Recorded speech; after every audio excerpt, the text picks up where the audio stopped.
بسم الله الرحمن الرحيم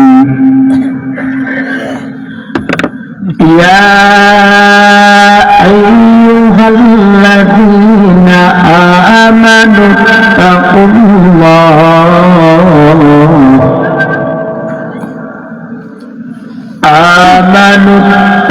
الله حق تقاته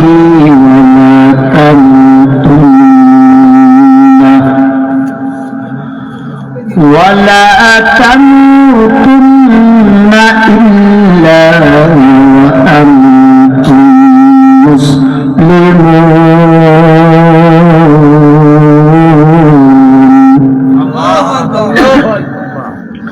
وقال النبي صلى الله عليه وسلم لا يدخل الجنة من أمتي زمرة يسمعون رفا تضيء وجوههم عضاعة القمر أو كما قال النبي عليه الصلاة والسلام. صدق الله العظيم وصدق رسوله النبي الكريم ونحن على ذلك من الشاهدين والشاكرين والذاكرين والحمد لله رب العالمين. درود إبراهيم اللهم صل على محمد وعلى آل محمد كما صليت على إبراهيم وعلى آل إبراهيم إنك حميد مجيد. اللهم بارك على محمد وعلى آل محمد كما باركت على إبراهيم وعلى آل إبراهيم إنك حميد مجيد. مشرق حب محمد مطلع عالما شكاعش سونا بسوزننا بلغ العلا بكماله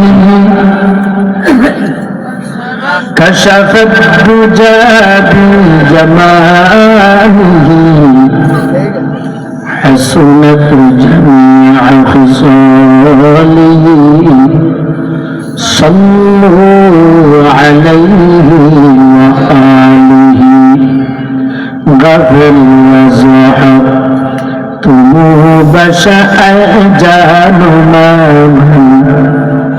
شمرا قد هر زمان بازانتان باش گئے تو مراقب اے حبیب تابیا بیار خود رحمت سے قریب ہر قراشا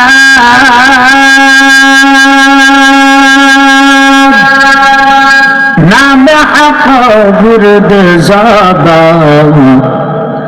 یا بدو بعشق نورا بدو جاہا اے خدا اے خالق قول مقام دستغیری کنا کنا رازیا لا الہ الا اللہ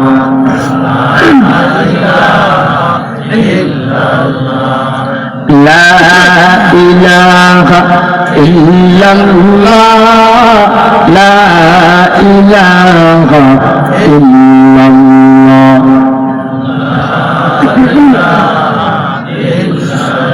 عشق اول درود لے معشوق پیدا میشو انا سوجد شمع کی پروان شیدا میشو لا الہ الا اللہ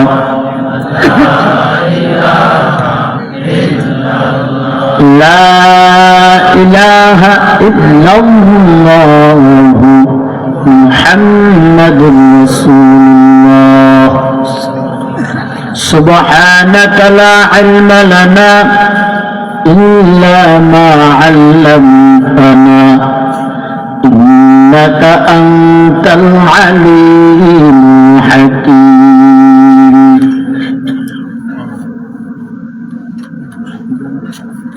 الحمد لله দক্ষিণ হাসানকান্দি বাইতুল আমান জামে মসজিদের উদ্যোগে 25তম বার্ষিক ওয়াজ মাহফিলে উপস্থিত আছেন অত্র মাহফিলের সম্মানিত প্রধান অতিথি সারা বাংলার আলোড়ন সৃষ্টিকারী বক্তা পীরে কামেল আলহাজ হযরত মাওলানা আল্লামা আবুল হাসান আনসারী সাহেব হাফিজাহুল্লাহ বারাকাল্লাহু ফি হায়াতি পীর সাহেব টেকেরহাট উপস্থিত আজকের মাহফিলে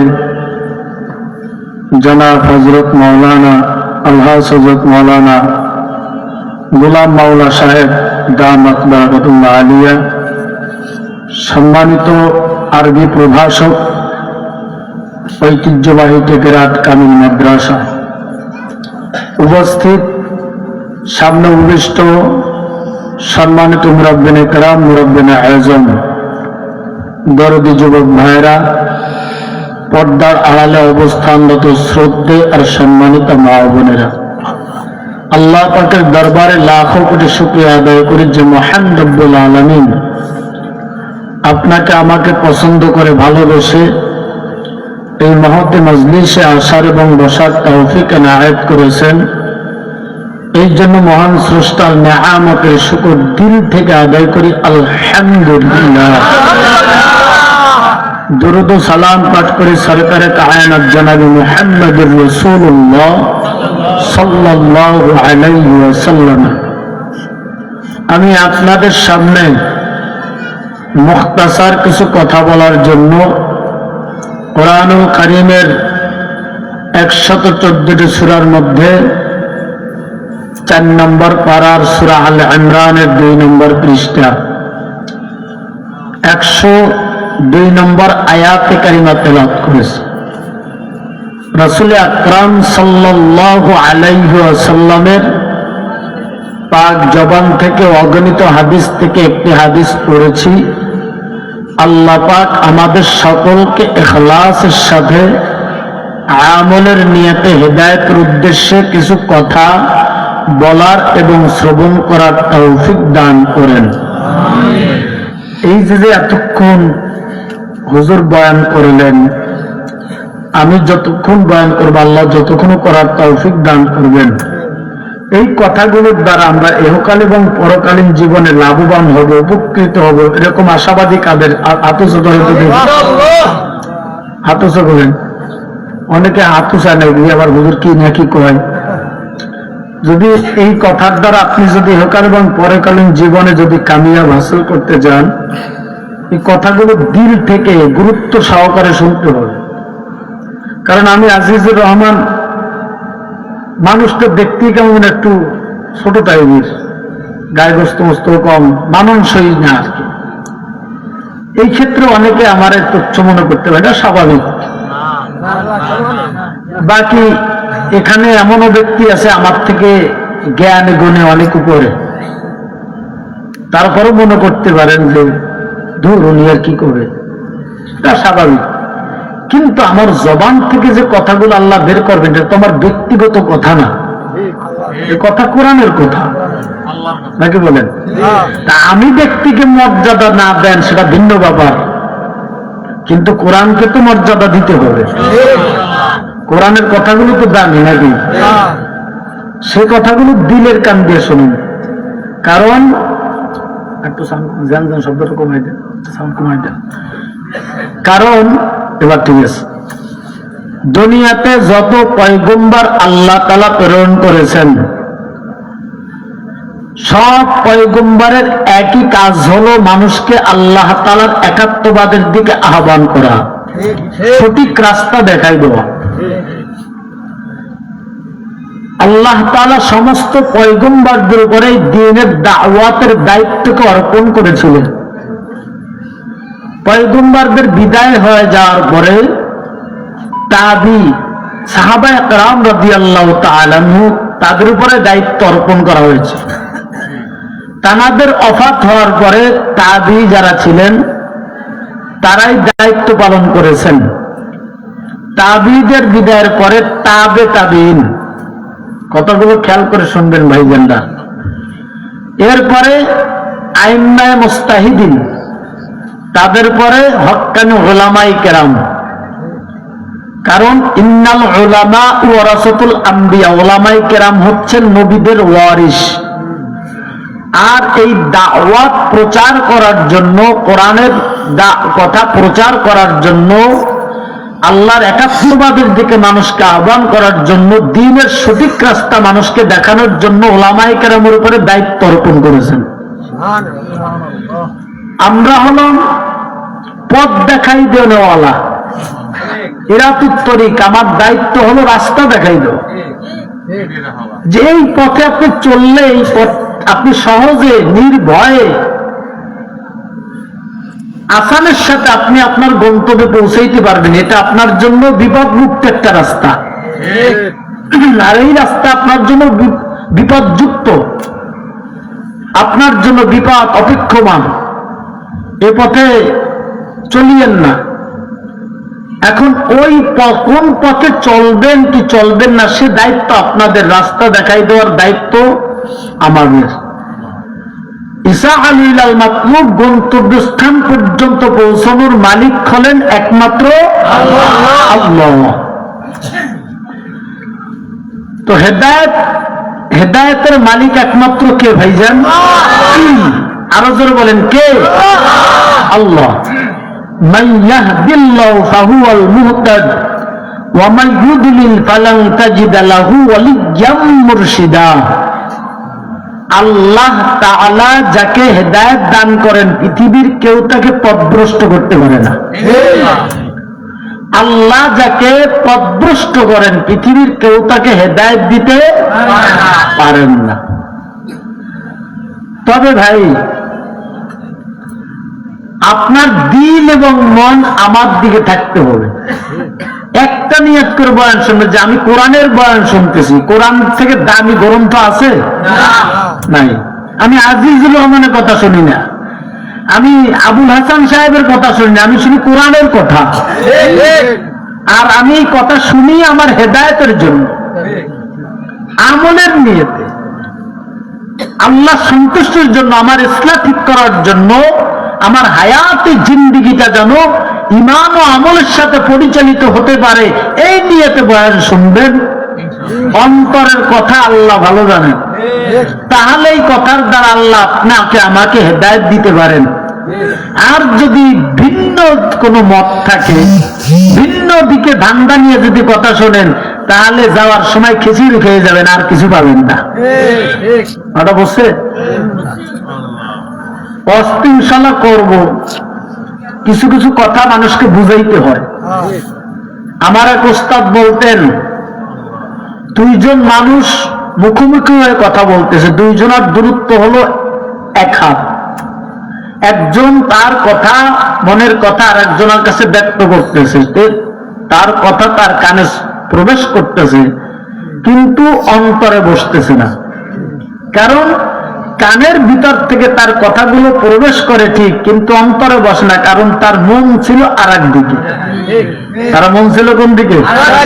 কিন্তু দুইজনের দূরত্ব এক হাত। একজনে নাতনি বিয়ে দিছে, বিয়ে দেওয়ার পরে এখন মাতা বিলি দেয় নানি, আর নসিহত করে, দেখো স্বামীর বাড়িতে গিয়া স্বামীর খেদমত করবা, শ্বশুর শাশুড়িকে নিজের মা বাবার মতো সম্মান করবা, তাদের সাথে সৎ আচরণ করবা, তারা যেন বেয়াদব না বলে।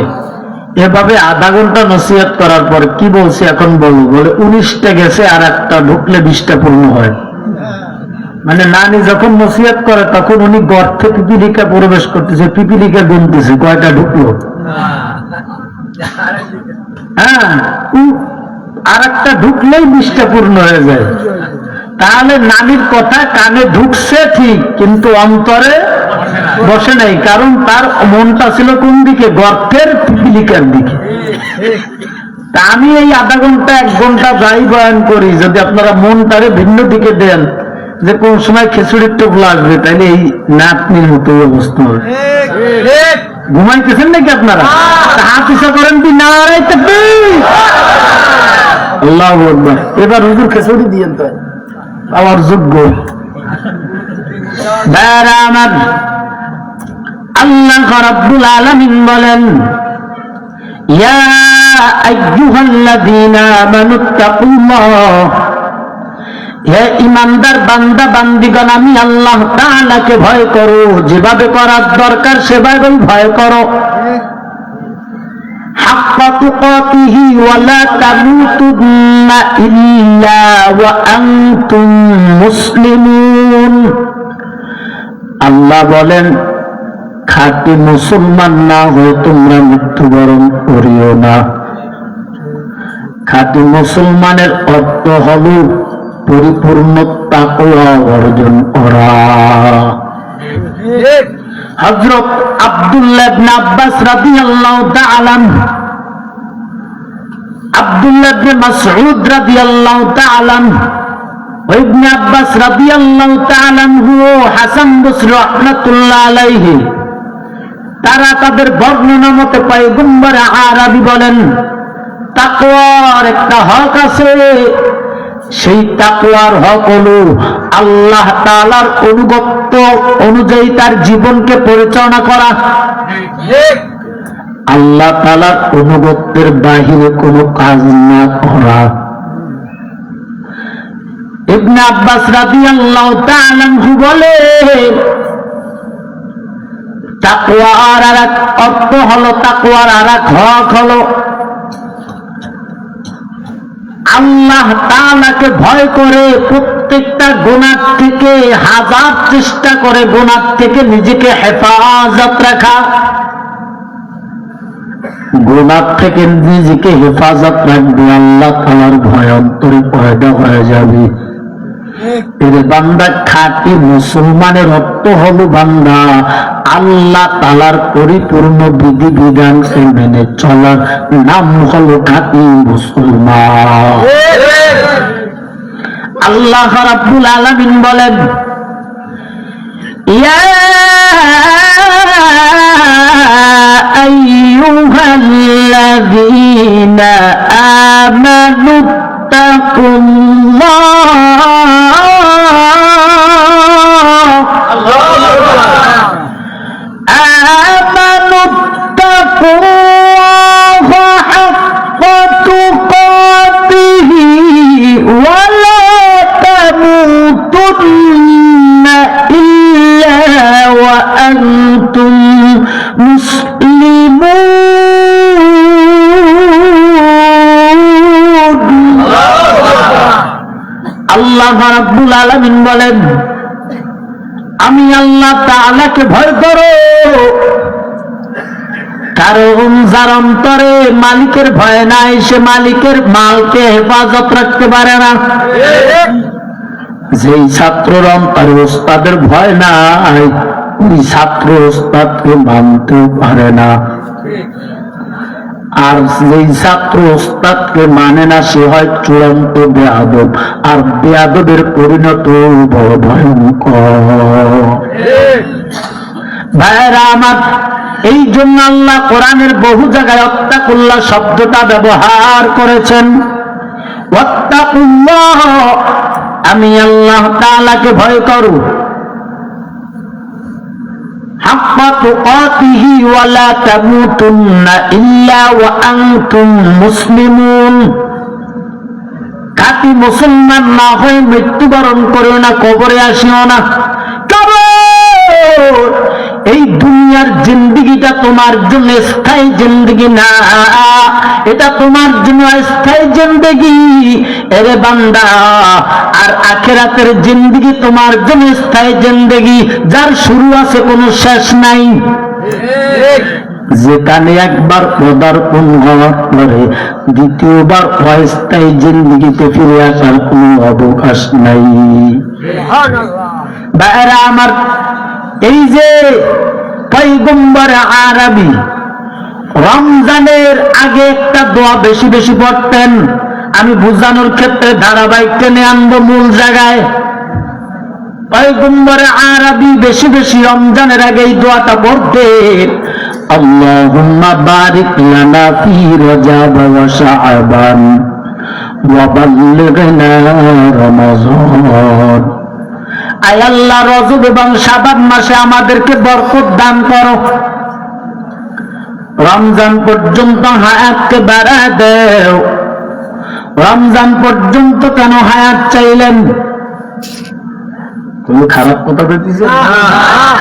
এরপরেও যদি আমি কেউ ধরা নিয়ে যাই, আপনি দাঁড়ান তো আমি কি বয়ান করছি এতক্ষণ, গা লাগ করে তো গালের ভিতরে গুয়ে মাসে যাবে, আসলে তেয়ারও পাবে না। কারণ আমি তো দেখি, আমি তো বয়ানও করি, আপনাদেরকে দেখিও কেটা কি করেন। আপনাদেরকে বলি, এখানে বসতেছেন, সময় যাইতেছে, ঠিক না ভাই?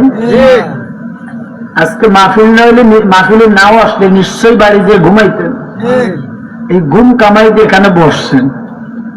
এই বসার মধ্যে যদি কোনো ফায়দা না থাকে, শোনার মধ্যে কোনো ফায়দা না থাকে, কোন লাভ আছে ভাই? কষ্ট এই জন্য যে আপনি এখান থেকে এলেন, শিখবেন, আমল করতে সুবিধা হবে, আপনার হক বাতিল চিনতে আপনার সুবিধা হবে, হালাল হারাম চিনে আপনার জীবন পরিচালনা করতে সুবিধা হবে। কারণ দিনের সঠিক পথে চলার জন্য এলেম ছাড়া বিকল্প রাস্তা নেই, আছে ভাই? এলেম হলো অন্ধের বাতি। ঠিক দিনের এই কথা না বলি ভাই, মন চাইলে শুনে নাইলে 14 মাইল দূরে সরে যাও। ওই যে দাঁড়া, ওখানে দাঁড়াবে না, তোর মাদ্রাসার ছাত্র এখানে দাঁড়াবে, বল নাইলে জায়গা। আজলামি করার জায়গায় আমার সামনে নেই, মন চাইলে বয় নাইলে দূরে সরে যাবে। ভাইয়ের আমার, এই জন্য আপনাদের হাতে দিয়ে পায়ে ধরে, আর যদি বলেন হুজুর তাদের মোনাজাত দেন, খিদে লাগছে খাইয়ে যাই গিয়া, আমি এক পায়ে দিয়েছি, কারণ আমি এই 4 মাস ধরে সফরে। কালকের আগের দিন করছি ভোলা লালমোহন, ভোলার থেকে আরো 60 কিলোমিটার দূরে, সেখান থেকে চরমোনায় ঘুরে কালকে মস্তাপুর করে মাহফিল করে ঢাকা যাই, যে আজকে এখানে আসছে, কালকে নরসিংদী। তা আমার জানের কষ্ট আছে না ভাইরা? আমার কষ্ট হয়েছে নাকি? আল্লাহ আল্লাহ নবী বলে, আয় আল্লাহ, রজব এবং শাবান মাসে আমাদেরকে বরকত দান করে দাও, রমজান পর্যন্ত হায়াতকে বৃদ্ধি করে দাও। রমজান পর্যন্ত কেন হায়াত নবী আমার চাইলেন? হায়াত তো দীর্ঘও কামনা করবেন রে বাবা। এর মুসলমান, এই দুনিয়াতে আপনাকে আমাকে আল্লাহ তাআলা সৃষ্টি করার পর নির্দিষ্ট একটা সময় দান করেছেন, দুনিয়ার থেকে মৃত্যু পর্যন্ত। বান্দা দুনিয়ার জমিনে সৃষ্টি করার পর আল্লাহ জানায় দেয়, ওয়ালাকাদ কাল্লামনা বানি আদম, দুনিয়ার জমিনে আমি আল্লাহ যত মাখলুক সৃষ্টি করেছি, সব মাখলুকাতের মধ্যে আমি মানব জাতির মর্যাদাকে শ্রেষ্ঠত্ব দান করেছি। কেন শ্রেষ্ঠত্ব দান করেছে ভাই? আল্লাহ বলেন, ওয়ামা খালাকাতুল জিন্না ওয়াল ইনসা ইল্লা লিয়াবুদুন।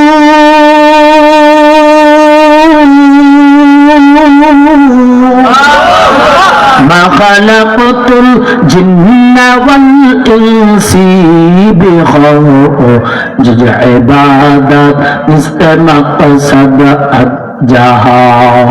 আল্লাহ তাআলা বলে দুনিয়ার জমিনে যত মাখলুক আমি আল্লাহ সৃষ্টি করেছি তার মধ্যে জিন এবং ইনসানকে শুধুমাত্র কেবলমাত্র আমি আল্লাহ তাআলা আমার গোলামি করার জন্য, আমার দাসত্ব করার জন্য আমি আল্লাহ সৃষ্টি করেছি। ভাই, আর সব মাখলুকাতকে মানব জাতির গোলামি বানায় দিয়েছে আল্লাহ তাআলা। সমস্ত মাখলুকাতের মধ্যে শ্রেষ্ঠত্ব মর্যাদা দান করার পর সাইড দেন, হুজুরের গাইডে যান, একটু কেউ উঠবেন না ভাই, মাঝখানে উঠেন না, হুজুরের গাড়িতে যাওয়ার জন্য একটু রাস্তা করে দেন।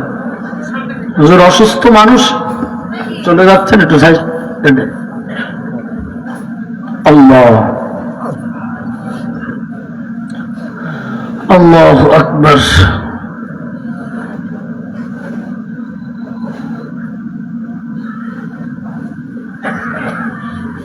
ভাইরা আমার, আল্লাহ তাআলা সমস্ত মাখলুকাতের থেকে মর্যাদা বাড়াইয়া আল্লাহ তাআলা আবার এদের জন্য জাহান্নাম তৈরি করেছেন। আল্লাহ বলেন ওয়ালাকাদ যারানা লিজাহান্নামা কাসীরাম মিনাল জিন্নি ওয়াল ইনস। আল্লাহ তাআলা বলে আমি জিন এবং ইনসানের জন্য জাহান্নামকে তৈরি করেছি। কেন এত মর্যাদা আল্লাহ তাআলা দান করলেন, এরপরে আবার এদের জন্য জাহান্নাম কেন বানাইলেন? আল্লাহ তাআলা দুনিয়াতে মানুষ সৃষ্টি করার পর তার দেহের মধ্যে দুইটা ক্ষমতা প্রদান করেছেন। একটা হলো গুনাহ কামাই করার ক্ষমতা, আর একটা হলো বান্দা নেকি কামাই করার ক্ষমতা। গুনার মধ্যে একটা স্বাদ দিয়ে দিয়েছে আল্লাহ, মজা দিয়ে দিয়েছে। পয়গম্বর আরবি বলে, এরে বান্দা, قال النبي صلى الله عليه وسلم حجبت النار بالشهوات وحجبت الجنة بالمكاره أو كما قال النبي عليه الصلاة والسلام। পয়গম্বর বলেন জাহান্নামটাকে আল্লাহ তাআলা শান্তি দিয়ে ঢেকে রাখছেন, কি দিয়া? আর জান্নাতটাকে আল্লাহ কষ্ট দিয়ে অশান্তি দিয়ে ঢেকে রাখছেন। এরে বান্দা, দুনিয়াতে যে যত পাপাচার করে, যে যত গুনার কাজ করে, তত তার দিলে মজা পায়। নামাজ না পড়ার মধ্যে মজা, রোজা না রাখার মধ্যে মজা, হজ না করার মধ্যে মজা, চগলখুরি করার মধ্যে মজা, সুদ খাওয়ার মধ্যে মজা, পরের হক নষ্ট করার মধ্যে মজা, পরের সম্পদ জোর করে আত্মসাৎ করে ভোগ করার মধ্যে মজা, দুর্নীতি করার মধ্যে মজা, মাজলুমের প্রতি জুলুম করার মধ্যে মজা, যত পাপাচার আছে সব পাপাচারের মধ্যে মজা। কারণ এর মধ্যে আল্লাহ মজা দিয়ে দিছে ইমানের পরীক্ষা নেওয়ার জন্য। আর বান্দা, এই মজা ততক্ষণ, এই দুনিয়াতে হায়াত তোমার আছে যতক্ষণ। নামাজের মধ্যে অনেক কষ্ট হয়, দেখবেন প্রখর রোদের মধ্যে দাঁড়াইয়া সকাল টু সন্ধ্যা কাজ করলে যেমন কষ্ট অনুভব হয়, ফ্যানের তলে দাঁড়িয়ে 5 মিনিট নামাজ পড়লে তার থেকে বেশি বোঝা মনে হয়। মুমিনদের কাছে না, সাধারণ মানুষ। বাইরে আমার নামাজ ঠান্ডা পানি দ্বারা উযু করে নামাজে দাঁড়াইলে একটু কষ্ট অনুভব হয়।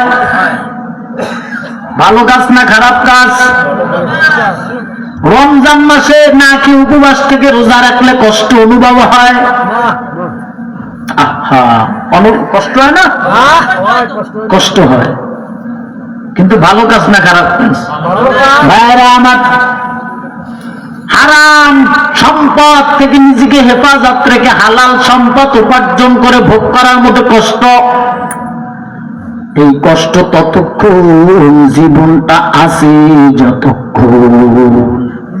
ভাইরা আমার, বাবাজিরা আমার, এই যে গুনাহ করার স্বাদ আল্লাহ তাআলা দান করেছেন। মুসলমান ইমানদার, এই দুনিয়ার জমিনে যারা নফসের তাড়নায় গুনাহ করবে, নাফরমানি করবে, অন্যায় করবে, পাপাচার করবে, ভাই, তবে বান্দা জেনে নাও এই দুনিয়ার থেকে আবার বিদায়ের ঘন্টাও পেয়ে যাবে। আল্লাহ বলেন কুল্লু নাফসিন যায়িকাতুল মাউত সুম্মা ইলাইনা তুরজাউন। প্রত্যেকটা প্রাণীর মৃত্যুর স্বাদ গ্রহণ করতে হবে, ঠিক কিনা ধরে বলেন? সুম্মা ইলাইনা তুরজাউন, তবে কেউ আগে যাবে এবং পরে যাবে, কিন্তু মৃত্যুর হাত থেকে কেউ রেহাই পাবে না। একটা ক্ষুদ্রতম পোকাও যদি আল্লাহ জমিনে সৃষ্টি করে তারও অপরাধ হয়ে যাবে। এমনকি শেষ পর্যন্ত আজরাইলও তাকে তার জান কবজ করে আল্লাহর কাছে জবর করা লাগবে। ভাইরা আমার, আমি গুনাহগার, আমি পাপী, আমি নাফরমান, কিন্তু দুনিয়ার জমিনে আল্লাহ তাআলা মাখলুকের হাতে 5টি ক্ষমতা প্রদান করেন নাই। কয়টি জোরে বলেন? আমার বয়ান ওই জায়গায় যাবে, আমি বোঝানোর ক্ষেত্রে কথাগুলো এইভাবে টেনে আনতেছি। 5টি ক্ষমতা প্রদান করেন নাই। 1 নাম্বার, ইন্নাল্লাহা ইনদাহু ইলমুস সাআহ, কিয়ামত কখন সংঘটিত হবে একমাত্র কে জানেন? জোরে বলেন আল্লাহ। 2 নাম্বার, ওয়া ইউনাজ্জিলুল গায়স, আসমান থেকে জমিনে কখন বৃষ্টি বর্ষণ হবে আল্লাহ ছাড়া কেউ জানে না। 3 নাম্বার, ওয়া ইয়ালামু মা ফিল আরহাম, মার পেটের মধ্যে কি সন্তান রয়েছে, মুযাক্কার না মুআন্নাস, আল্লাহ ছাড়া কেউ জানেন না। 4 নাম্বার, ওয়া মা তাদরি নাফসুম মাযা তাকসিবু গাদা, এ বান্দা আগামীকাল তোমার ভাগ্যে কি লেখা আছে, তুমি কি উপার্জন করবে, তুমি কি উপভোগ করবে, আল্লাহ ছাড়া কেউ জানেন না। 5 নাম্বার, ওয়া মা তাদরি নাফসুম বিআইয়ি আরদিন তামুত,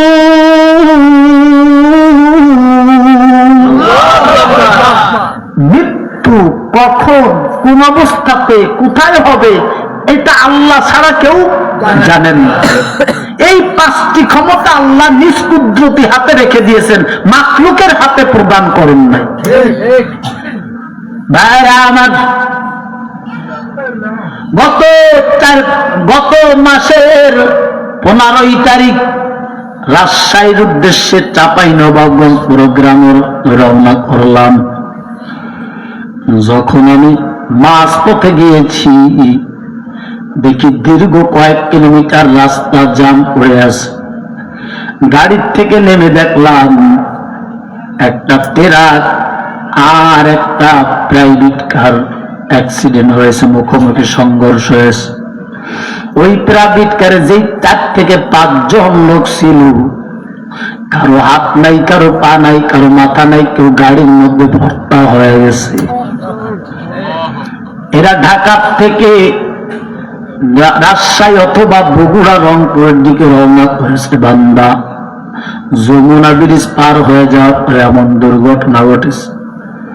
এই মানুষগুলো যদি জানতো যমুনা ব্রিজ পার হওয়ার পর রাজরাইল আমার জন্য অপেক্ষা করতেছে, দুনিয়ার আলো বাতাস চিরতরে বন্ধ হয়ে যাবে, আমি আমার গন্তব্যে পৌঁছাইতে পারবো না। তাম দুনিয়া সমতুল্য সম্পদের মালিক বানানোর প্রলোভন যদিও দেখানো হতো, জীবনের বিনিময়ে হলো ঢাকা ত্যাগ করতো না। জানে না বান্দা, মৃত্যু অনিবার্য, কিন্তু কখন হবে আল্লাহ তাআলা ছাড়া কেউ জানেন না। এ মুসলমান ভাই, তবে আপনার আমার হায়াতে জিন্দেগিতে এত গুনাহ করেছি, এত নাফরমানি করেছি, এত অন্যায় করেছি বান্দা, মাকাম রব্বি, আমার রবের সামনে তো একদিন আমার দণ্ডায় নামতেই হবে, জবাবদিহিতার কাঠগড়ায় দাঁড়াতে হবে। আমি কি নিয়ে আমার রবের সামনে দাঁড়ায় যাব? আমি জাহান্নাম থেকে নিজেকে বাঁচাইতে পারলাম কিনা আমি তো জানি না। আমি জান্নাত কামাইতে পারলাম কিনা জানি না।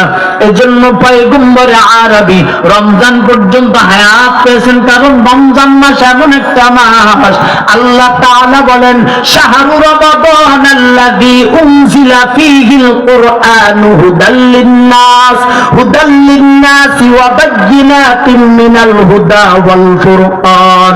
আল্লাহ বলে এই রমজান মাস এমন একটা মাস যেই মাসে আমি আল্লাহ কোরআন নাযিল করেছি। কোরআন হাদিস রিসার্চ করলে পাওয়া যায় যত আসমানি কিতাব আল্লাহ নাযিল করেছেন সব রমজান মাসে নাযিল করেছেন। এ মুসলমান, আল্লাহ বলে কেন নাযিল করেছি? হিদায়াতের পথ প্রদর্শক হিসাবে, হিদায়াতের নিদর্শনাবলী হিসাবে আমি কোরআনকে নাযিল করেছি। সত্য মিথ্যার পার্থক্য বোঝানোর জন্য এই কোরআনকে আল্লাহ তাআলা নাযিল করেছেন। আর এক জায়গায় বলেন আল্লাহ তাআলা বলেন ইন্না আনজালনাহু ফী লাইলাতিন মুবারাকাতিন ইন্না কুন্না মুনজিরিন।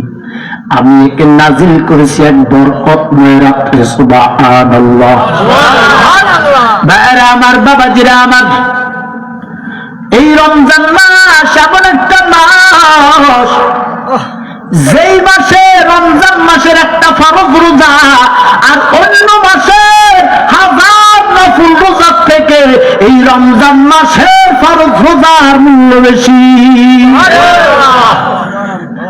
রমজান মাসে যদি কেউ একবার সুবহানাল্লাহ বলে, অন্য মাসে 1000 বার সুবহানাল্লাহ বললেও ওই এক রমজান মাসে একবার সুবহানাল্লাহ বলার সমান হবে না। রমজান মাস এমন একটা দামি মাস যেই মাসে আল্লাহ তাআলা রোজাদার বান্দা বান্দির উপরে বৃষ্টির মতো রহমত দান করেন। সুবহানাল্লাহ। রমজান মাসে আল্লাহ জাহান্নামের দরজাগুলোকে বন্ধ করে দেন। রমজান মাসে আল্লাহ জান্নাতের দরজাগুলোকে উন্মুক্ত করে দেন। শয়তানকে শৃঙ্খলাবদ্ধ করে রাখেন।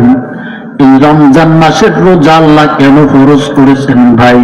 আল্লাহ বলেন, আল্লাহ তাআলা বলেন ইয়া আইয়ুহাল্লাযীনা আমানু কুতিবা আলাইকুমুস সিয়ামু কামা কুতিবা আলাল্লাযীনা মিন ক্বাবলিকুম লাআল্লাকুম তাত্তাকুন।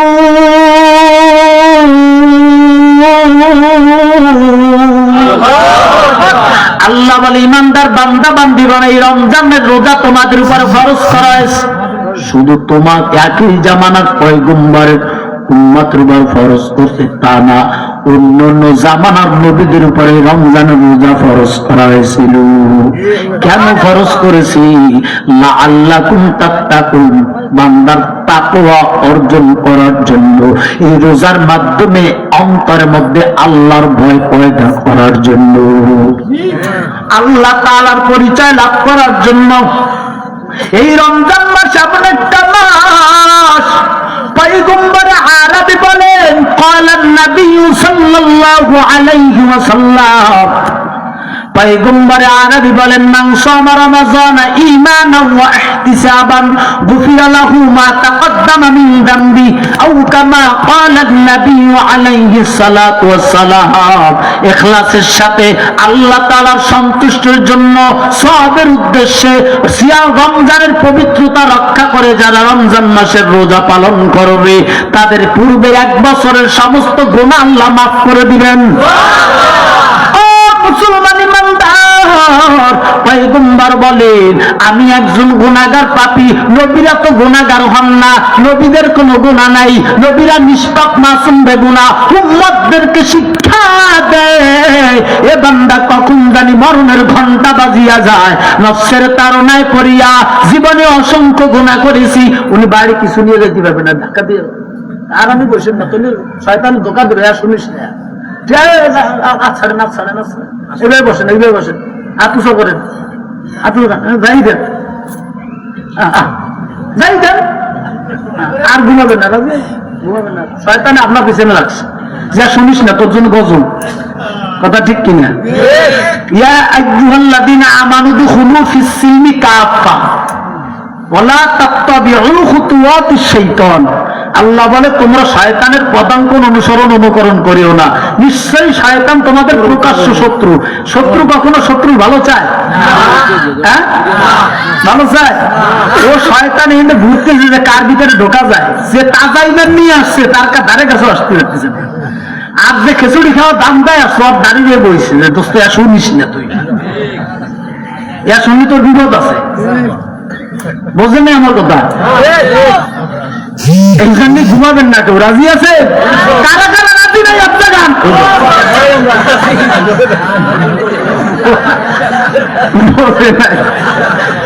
সতর্ক থাকতে হবে না ভাই, ঘুমাবো না, রাজি আছে তো ইনশাআল্লাহ? আল্লাহ কবুল করেন।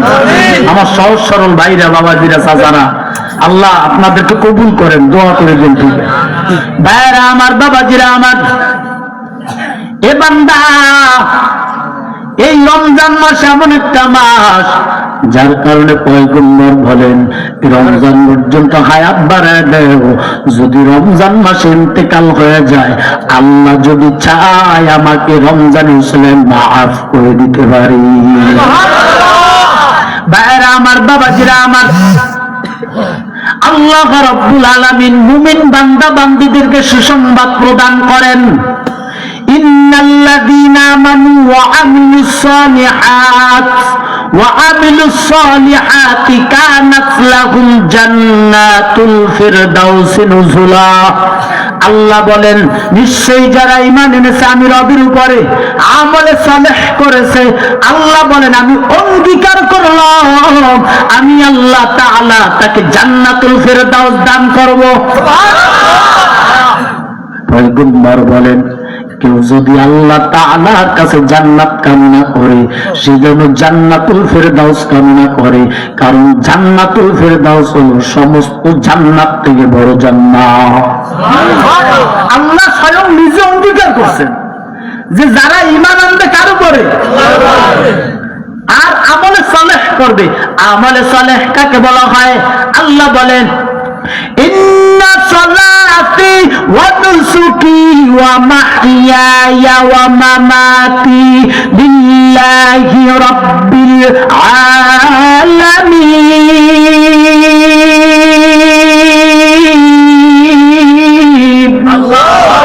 আল্লাহ তাআলা বলে আমার নামাজ, আমার রোজা, আমার হজ, আমার যাকাত, আমার কুরবানি, আমার সব আমল কার জন্য হবে? আমার অর্চনা কার জন্য হবে? আমার ওয়াজ করা কার জন্য হবে? আমার ওয়াজ দেওয়া কার জন্য হবে?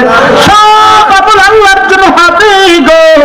এবং মুসলমান রাসূল বলেন মান আহাব্বা লিল্লাহি ওয়া আবগাদা লিল্লাহি ওয়া আতা লিল্লাহি ওয়া মানাআ লিল্লাহি ফাকাদ ইসতাকমালাল ঈমান। বান্দা যখন সমস্ত ভালো কাজ আল্লাহর জন্য করবে ওই বান্দা মুমিন, ওই বান্দা ঈমানদার। এই যে আমলে সালেহ করবে, আল্লাহর জন্য আমল করা, ইখলাসের সাথে আমল করা, তাকে আমলে সালেহ বলা হয়। আল্লাহ বলে যিনি ঈমান আনবে আমি রবের উপরে, আমলে সালেহ করবে, আমি আল্লাহ অঙ্গীকার করলাম কানাত লাহুম জান্নাতুল ফিরদাউসি নুজুলা, আমি আল্লাহ তাআলা তাকে জান্নাতুল ফিরদাউস দান করব। খালিদিনা ফিহা লা ইয়াবগুনা আনহা ইওয়ালা। এই জান্নাত থেকে সে কখনো স্থানান্তরিত হবে না। সুবহানাল্লাহ। আল জাযাউ ইল্লাল ইহসান। যার কাজ যত সুন্দর তার কাজের পুরস্কারও তো তত সুন্দর। ভাইরা আমার, এ তাকে দেখবা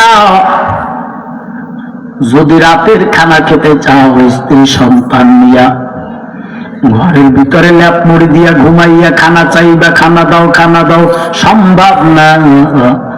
যদি রাতের আরামের খাবার খেয়ে ঘুমাইতে চাও তাহলে প্রখর রোদের মধ্যে দাঁড়াইয়া সকাল তো সন্ধ্যা কামলা দাও, কাজ করো। ভাইরা আমার, অফিস আদালত করে ব্যবসা বাণিজ্যের কোনো কর্ম কষ্ট ছাড়া নাই। অক্লান্ত পরিশ্রম করে, কারণ কি? একটু সুখী শান্তিতে জীবন যাপন করার জন্য। বান্দা ঠিক আখিরাতের জান্নাতের শান্তি যদি পেতে চাও, তাহলে নিজেকে বিলীন করিয়া বান্দা আখিরাতের সামান জোগাড় করে নাও। আল্লাহ তাআলার বিধি বিধান মেনে চলো রে বান্দা। আল্লাহ বলে, ওয়া মাইয়াত্তাকিল্লাহা ইয়াজআল লাহু মাখরাজান ওয়া ইয়ারযুকুহু মিন হাইথু লা ইয়াহতাসিব। আল্লাহ বলেন, যারা আমি আল্লাহ তাআলার উপর পরিপূর্ণ তাওয়াক্কুল করবে, আমি আল্লাহ দুনিয়া আখিরাতের সমস্ত রাস্তা তাদের জন্য সহজ করে দিব, তাদের নিষ্কৃতির পথ বের করে দিব।